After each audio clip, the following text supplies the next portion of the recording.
everyone. We're here with Cliff Levy, who oversees digital at the Times, and he's going to be here answering questions about the Times digital initiatives and the digital news operation. So please write in with questions. To start, Cliff, I have one for you. Do you think we're going to have a printed paper 10 years from now? That is a great question, one that I've often heard from a lot of people. The truth is that we have millions of people who read the print New York Times every week, so we still have a pretty robust audience for the print paper. Having said that, of course, a lot of our readers have transitioned from print first to desktop web and now to mobile, and so they're reading us on phones and they don't have much use at all for the printed paper. So it's something that we've thought about, something that we've looked at a lot. We certainly have no plans whatsoever at this point to do away with the print paper, but of course we can't ignore the fact that some smaller newspapers around the country have scaled back their print editions. They're not, for example, publishing print editions 7 days a week. Again, we have no plans to do that, and we think we're going to have a very robust print operation for a very long time. But we are looking at where the print newspaper fits in our whole portfolio of publications or of platforms. For us, the most important thing is to be what we like to refer to as platform agnostic. We don't really necessarily care how you read the Times. We just want you to be reading the Times. And so we're thinking about all the new platforms that are out there, whether it's mobile, social, Snapchat, just as far as we can go, while still kind of trying to maintain our legacy platforms. And the print newspaper is obviously one of our legacy platforms. So Alex Bodashev has a question. He's wondering, when did the New York Times start to focus on digital? That is a great question. We were one of the first newspapers to go to the web, and that was in the mid-90s. But I think the big challenge for us is the sort of evolution away from print toward digital. Because it's one thing to go onto the web or go onto mobile. It's another thing to make digital the core, the fundamental thing that you do. And I think for a lot of legacy news organizations, it's really understanding what does it actually mean to be native to digital. And what I mean by native to digital is, well, it's one thing, you could just take a print newspaper article and slap it as a PDF on the web, or slap it as a PDF on mobile.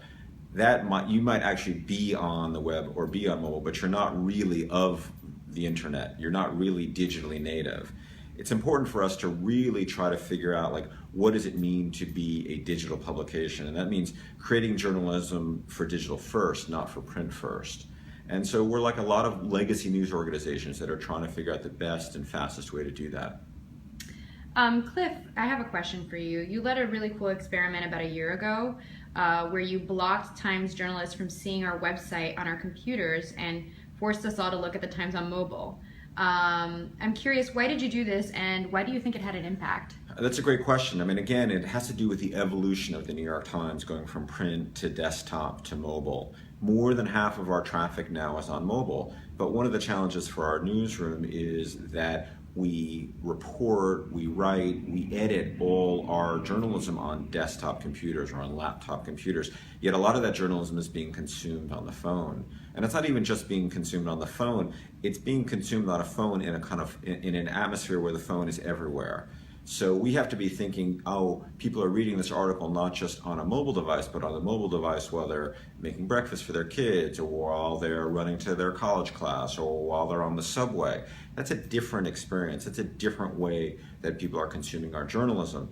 So what I was really hoping was that people in the newsroom would get increasingly sensitized to the fact that mobile is where it's at, that our journalism has to be that we have to be thinking about our journalism on mobile all the time, that we have to be thinking about people who are relating to our journalism on the phone. So in a way, it was just an attempt to kind of force that a little bit. And it had a really good impact on the newsroom. A lot of people came up to me afterwards and said, wow, this really made me think about, what is the actual way people are seeing or reading or viewing or listening to New York Times journalism. So Jennifer Clay is wondering, do you find you've been reaching a new audience with your digital efforts, or the same audience through a different means? Oh, it's definitely a new audience. That's a great question. The audience, for example, for the print newspaper is older than the audience on the desktop web or on mobile. And our audience on Facebook is particularly young. And that's one of the reasons that we're so excited about Facebook and social platforms in general. it's a younger audience, and it's a younger audience that we're exposing to great New York Times journalism. Scott Brunner is wondering, is the digital first mandate applied to all of your newsroom staff, or do you have certain reporters who will still focus on producing for the print product? What are the basic digital expectations for your content producers in general? That's a great question. We are generally telling people they should be focused on what is the digital expression of their journalism. We don't want them to be writing or reporting or editing for print. We want to make sure that they're thinking about, well, how is someone going to be consuming this article on a mobile phone or on an iPad or on the desktop web? We do have a small staff of editors who are thinking and very focused on what is the print experience.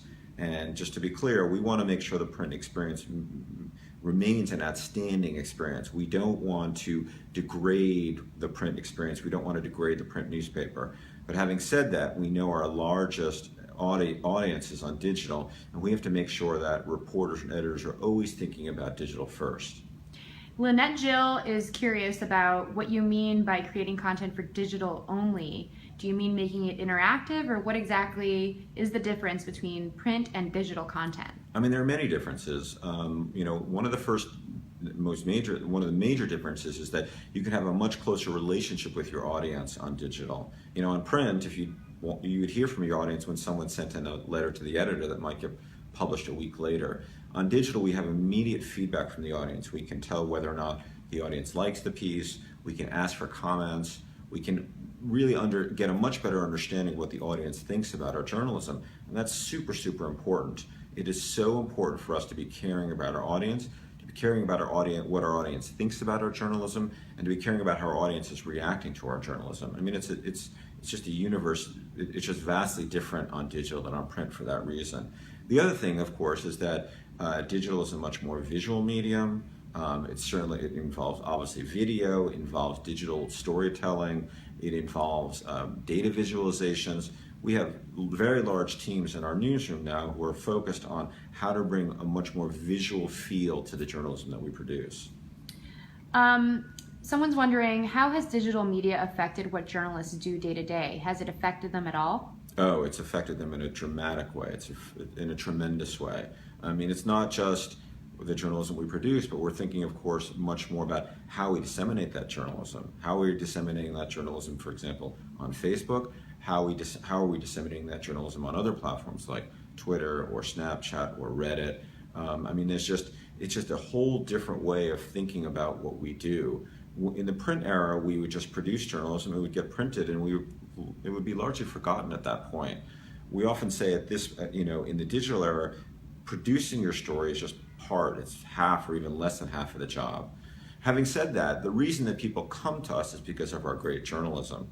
One of the things I always tell people in our newsroom is that you can put all the digital bells and whistles on an article or on a presentation that you want, but if the journalism itself is not amazing, then it doesn't matter.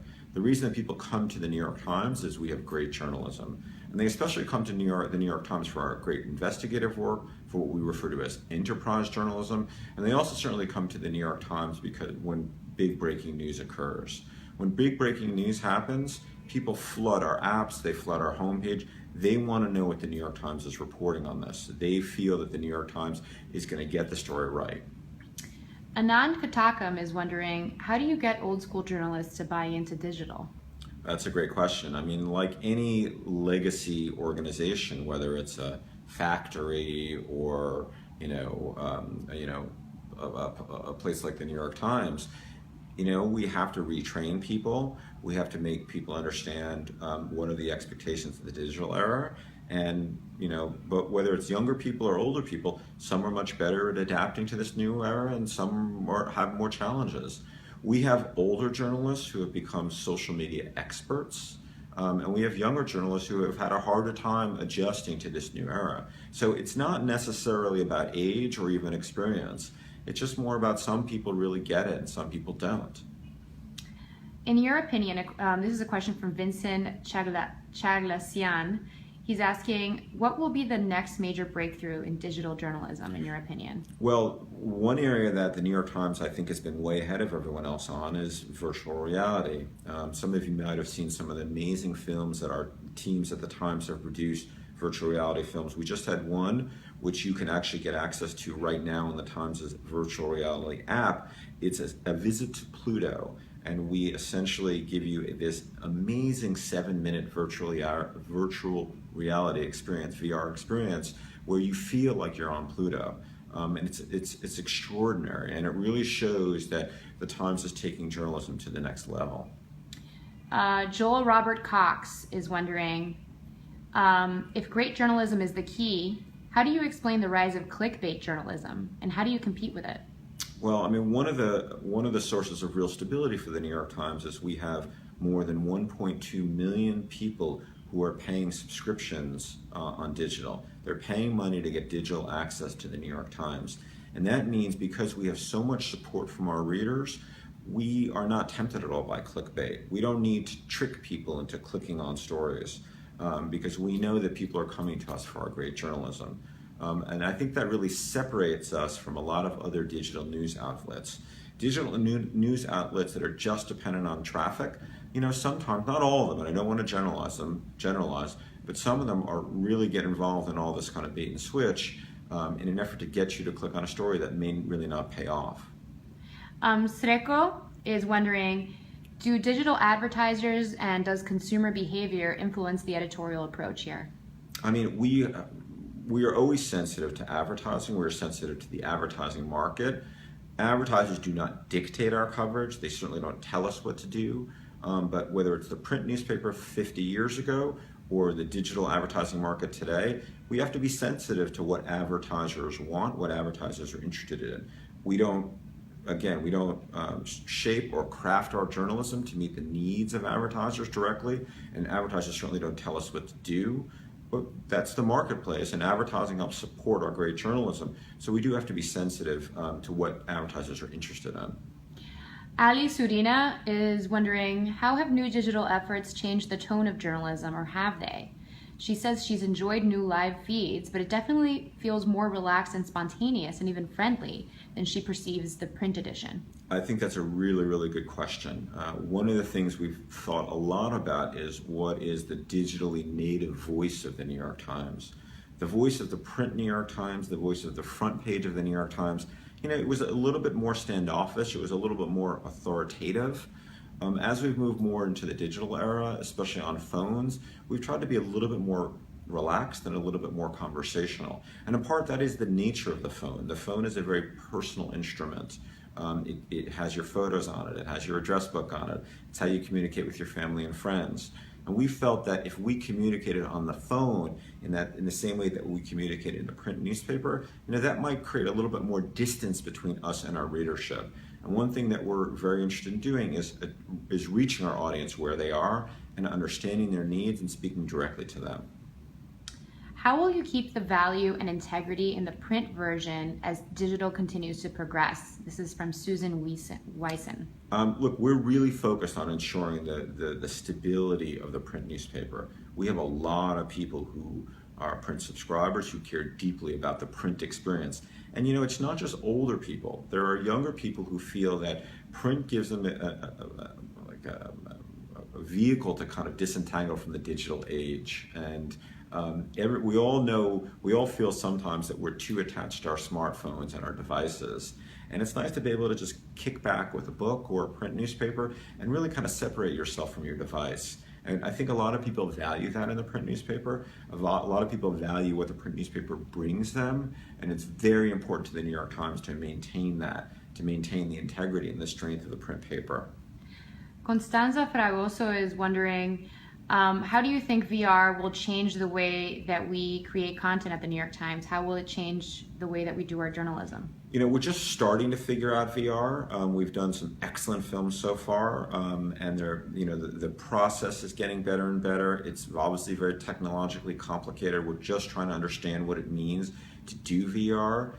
We've done one VR piece that was almost a breaking news.